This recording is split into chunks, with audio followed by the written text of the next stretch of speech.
আসসালামু আলাইকুম, সবাই কেমন আছেন? আশা করি সবাই ভালো আছেন। এখানে আমি গরুর বট নিয়েছি। গরুর বটটা আমি কিভাবে ভুনা করব সেই রেসিপিটা আমি আপনাদের সাথে শেয়ার করব। আমার রেসিপিটি সম্পূর্ণ নতুনদের জন্য। এখানে আমি 2 কেজি গরুর বট নিয়েছি। এখানে আমি মোটা বটটা নিয়েছি, সুন্দর করে পরিষ্কার করে কেটে নিয়েছি, কেটে ধুয়ে নিয়েছি। চুলায় একটা কড়াইয়ের মধ্যে দিয়ে দিয়েছি। এখানে মরিচের গুঁড়া, হলুদের গুঁড়া, ধনিয়ার গুঁড়া দিয়ে দিয়েছি। সাথে আমি আদা রসুন বাটা দিয়ে দেবো। আসলে গরুর বটে একটু আদা রসুন বাটাটা বেশি দেওয়ার চেষ্টা করবেন। ওই গরুর বটটা খেতে কিন্তু অনেক মজা হয়। এটা কিন্তু রান্নার মধ্যে স্বাদ আনে। আপনারা আসলে মশলাটা একটু বেশি দেওয়ার চেষ্টা করবেন। আদা রসুন বাটা দিয়ে দিলাম, এখানে জিরা বাটা দিলাম। আসলে জিরা বাটা দিলে যে কোনো তরকারির স্বাদটা কিন্তু দ্বিগুণ বেড়ে যায়। আপনারাও জিরা বাটা দেওয়ার চেষ্টা করবেন। লবণ দিয়ে দিলাম, লবণটা লাগলে পরে আবার আমি চেক করে দেবো। তেজপাতা, দারচিনি, এলাচ দিয়ে দিলাম। ওই মশলাগুলো দিয়ে এখানে আসলে আমার পানি দিতে হবে। আমি অল্প করে একটু পানি দিয়ে দেবো, কেননা গরুর বটটা সিদ্ধ হতে সময় লাগবে। পেঁয়াজ কুচিটা দেখেন আমি বেশি করে দিলাম। পেঁয়াজটা আমি গোল গোল করে কেটে দিয়েছি। গরুর বটটা আসলে সিদ্ধ হতে সময় লাগবে, এই কারণে পেঁয়াজটা আমি গোল গোল করে দিয়েছি। তো পেঁয়াজটা আমার গলে যাবে। আমি সর্ষের তেল দিয়ে দিলাম। আপনারা সয়াবিন তেল দিয়েও রান্না করতে পারেন, কিন্তু আসলে বট ভুনাটা আমার কাছে সর্ষের তেল দিয়ে ভালো লাগে।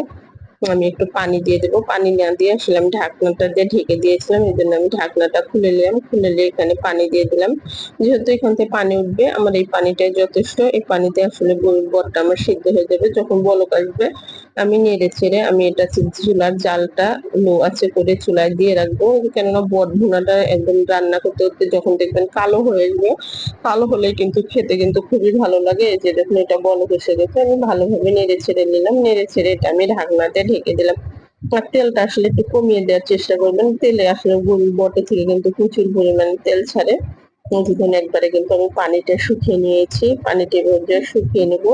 নিয়ে গরুর বটটা আমি আসলে বাগার দিয়ে রান্না করবো। বাগার দিয়ে রান্না করলে গরুর বটটা আসলে খেতে কিন্তু খুবই ভালো লাগে।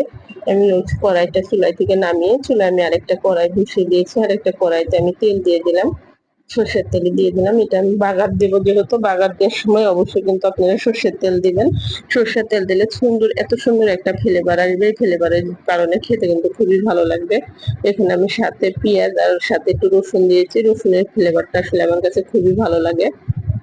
দিয়ে এটা নাড়তে চাড়তে আমি বাদামি কালার করে নেব। এই যে দেখুন, এটা যখন এই পর্যায়ে আমার বাদামি কালার হয়ে আসবে, তখন আমি এই যে বটটা ঢেলে দেবো। এই যে দেখুন বটটা ঢেলে দেবো। এটা কিন্তু এই পর্যায়ে নাড়াচাড়া করতে করতে কালো হয়ে আসবে। আসলে লাস্টের ভিডিওটুকু আমার একটু কেটে গিয়েছে, একদম কেমন কালো হয়েছে যেন ওইটা আমি আপনাদেরকে দেখাতে পারলাম না। এই যে দেখুন এটা আমি এভাবে নাড়াচাড়া করতেছি। নাড়াচাড়া করতে করতে এখানে আমি গরম মসলা গুঁড়া দিয়ে দেবো। আসলে গরম মসলা গুঁড়া দিলে সুন্দর একটা ফ্লেভার আসবে। আপনারা একটু গরম মসলা গুঁড়া আমি আসলে করে রেখে দিয়েছিলাম, এই গুঁড়াটা দিয়ে দিলাম। আমি আসলে সবসময় গরম মসলা গুঁড়াটা রেখে দিই এভাবে। দেখুন এভাবে নাড়াচাড়া করতেছি এবং নাড়তে নাড়তে এখানে আমি কয়েকটা কাঁচামরিচের ফাড়া দিয়ে দেবো। সুন্দর একটা ফ্লেভার আসবে। আর বট ভুনাটা একটু ঝাল ঝাল হলে কিন্তু খেতে কিন্তু খুবই ভালো লাগে। আপনারা কিন্তু এইভাবে অবশ্যই একবার ট্রাই করতে পারেন। আর আপনাদের কাছে আমার রেসিপিটি ভালো লাগে অবশ্যই আপনারা আমাকে একটা লাইক দিয়ে আমার চ্যানেলটি সাবস্ক্রাইব করে দেবেন। আর আমার